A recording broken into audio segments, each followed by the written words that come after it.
want in life, but always remember that the Lord is the one that will lead us to whatever life or destiny we are going to choose. Basta't kilalanin siya na siya ang tagapagligtas at may personal relationship ka kay Jesus na tulad ni Pedro, ay He will lead you to a life better than you think of. Amen? O kung minsan kasi, pag tinatanong tayo kung sino si Jesus sa buhay natin, naku, we always say, oh, Jesus is my Savior. Oh, Jesus is my Redeemer. Jesus is my protector. Jesus is my salvation. Di ba? No? May pa-praise the Lord pa tayo kung minsan. Kung minsan pa amen, amen, amen ng amen. Amen pa? But when times of trouble comes, trials, problems, tribulations, calamities, no? Yun na, nagkaroon na ng amnesia tungkol kay Jesus, no? Nakalimutan na si Jesus sa kanyang buhay. Sa isang iglap, no? Nakalimutan ng sambitin yung praise the Lord, nakalimutan na yung amen, nakalimutan na yung Jesus is my Savior, Jesus is my healer, no? Kaya mga kapatid, kahit anong pagsubok ang nararanasan natin, no? Huwag nating kalilimutan ang pananampalataya at pagkakakilala natin sa ating Panginoong Hesukristo. That is why it is very important for us to know Jesus, for us to have a personal connection with Him. Amen?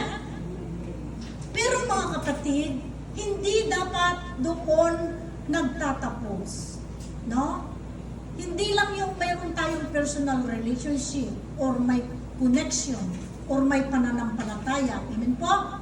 Hindi sapat na na kilalanin siya ng kailangan makilala natin siya ng gusto. At ang kailangan ay marunong din tayong ihayag ang relasyong mayroon tayo sa Diyos sa ating kapwa. Yung katulad kanina yung mga nag-share sa Sister Angie at si Sister Tess ay pinagpala ngayong araw na ito at sila ay naghayag ng salita ng Diyos. Amen? So ikaw na choir member, no? Huwag ka lang kumanta dito sa gawain, no? Kung may mga okasyon like wedding or whatever, share yung talent. Huwag sa club, ha? No? Baka sa club naman sinishare yung kanta, no? At doon ay nag-uubad-ubad. Hindi po, no? So you share your talent to other people, no? Amen? Ikaw nakapanalig. Alam mo, marami kayong natutunan na mga mabubuti sa pakikinig ng salita ng Diyos. Di po ba? So, yung mga pinagpala, sinishare dapat yan, no? Share your experience and the goodness of God to others. Amen? So, pwede mong i-share yung talent mo, no? Sa mga kaibigan, no? Sa pamilya, sa community, no? Sa mga taong ini-invite natin. At marami dyan ang kailangang i-reach out, no? Para makilala ang Diyos. Amen po? Tayo na mga miyembro ng gawain ito, mga kapatid, we can be a disciple in our unique way. Not only here in the gawain, but for everyone who is willing to hear the Word of God. Amen po? Okay. Because if Peter is the rock and the first hope of the church, we are part of it. No? Tayo ay mga parte ng simbahang ito. Kasi we are the body of church. No? Tayo, wala na ang Jesus, wala na si Jesus dito sa lupa. Tayo yung kanyang mga mata, tayo yung kanyang mga tainga, tayo yung kanyang bunganga, so spokesperson, tagapagsalita. Amen pa? So kailangan, lahat tayo ay dapat ihayag na si Kristo lang ang Misaya. ating tagapagligtas. So that we as the body of church will not be broken and we are not going to die. No? Yung lang flesh ang mamamatay, pero yung espiritu ay buhay na buhay. Amen po? Di ba mga yung sabi niya na ang kapangyarihan ng kamatayan ay hindi magtatagumpay laban sa kanya. Walang lugar ang kasamaan at ang mga bagay na di ka nais-nais sa isang simbahan na nagpapahayag na si Kristo ang tunay na tagapagligtas. Amen? Palapakan natin siya. You know, brothers and sisters, kung sa ating puso, no, o sa ating buhay ay nandyan lagi si Jesus bilang ating tagapagligtas, ay walang lugar ang kasamaan, no? At walang lugar ang mga pangit na bagay, yung mga pangit na bagay na ginagawa ng tao. Amen? Kaya marapat lang, mga kapatid, na habang ikaw ay nabubuhay sa mundong ito, you must proclaim your faith to the Lord and profess it to all people around you. So, ang kabutihan, hindi lang yung kabutihan ng Diyos, you have to spread it to other people. Amen po? Amen. So, nasabi ko na nga kanina, no, ulit-ulitin ko ulit, at para hindi makalimutan, no, wag po tayong mahiya to proclaim and tell the goodness of God. Amen po? Amen. Yung mga nag-share na tumayo dito sa harapan kanina ay nakakataba ng puso. No? Amen? May lakas sila ng loob. They have the Holy Spirit. Because if you have the Holy Spirit, hindi ka na mahihiya, mga kapatid. No? Always remember that.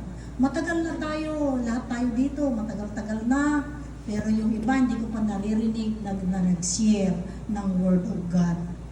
Bibihira lang yung nakikita ko. You know, be empowered by the Holy Spirit. Amen po? So, ano pa mga kapatid? Mga kapatid, dito ay sabi ni Jesus na ibibigay ko sa inyo ang susi ng kaharian ng langit. Ang ipagbabawal sa lupa ay ipagbabawal sa langit, at ang ipahintulot mo sa lupa ay ipapahintulot din sa langit. Na ang ibig sabihin mga kapatid, that Jesus gave us the authority na pwede nating maranasan ang langit dito sa lupa.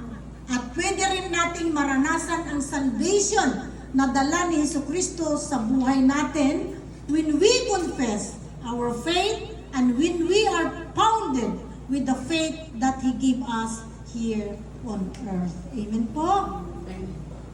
Pero ito mga kapatid, na ang faith natin ay marapat na makita sa gawa. Amen po? Di ba? Amen. Faith without action is dead. So kailangan may aksyon. Kasi kahit share tayo ng share ng salita ng Diyos, no? Nakikita sa ating gawa. Di po ba? No? Hindi tayo paniniwalaan kung may nakikita sa atin na hindi mabuting gawa. Amen? Yeah, like for example, yan si Petra, no? Simba ng simba, no? Nagsasalita ng Word of God. Di po ba? Pero pangit ng ugali, di ba? Kung minsan sinasabi yan sa ating kapwa, no? Yan si Sari, no? Si Sari na lang, no? Si Sari, nagsasabing God bless you, nagsasabing, ano ba yan? Nawang Panginoon ay sumainyo pag ng Christmas, no? Sinasabi niya, pero hindi marunong magpatawad. Tapos murang-mura, mura ng mura. Amen? So, kapag tayo ay nagmumura, hindi po maganda yan. Kaya ngayon, ang mga kabataan, marami pong palamura kasi nakikinig, naririnig sa mga matatanda. Amen po? No? Yung, yan, presidente ng komunidad. Pero, nangungurakot naman. Ganon ang mga ano ng tao. So, nakikita sa ating gawa. Amen po? Kaya ang ating faith ay marapat na may kasamang gawa sa bawat araw na tayo ay nabubuhay. Dahil dapat ito'y nagpapahayag kung paano tayo sa mundong ito, no? Yung ugali natin, yung ugali ng bawat isa, makikita kung yan ay talagang nasa kay Kristo. Amen po? Amen. So may natutunan po ba tayo mga kapatid? Ano po yung mga natutunan natin? That we must know Him, no? Makilala si Jesus, na magkaroon tayo ng pananampalataya na may gawa. Amen po? At saka, mayroon tayong personal relationship with God. Amen po? No? Tularan natin lagi si Jesus, tulad ni Pedro, tulad ni Paul, na kahit sila ay pinugutan ng ulo, ipinako sa krus ng patiwarik, sila ay nabuhay bilang isang mabuting halimbawa sa atin. Amen po? So, I would like to ask you again, brothers and sisters, who is Jesus in your life? No? Do you have the answer already? May answer na po ba tayo mga kapatid? Okay, nawa po, we become better servants of God today, like Peter, no, than yesterday. Amen po? Amen. Tayo po ay magsitayo na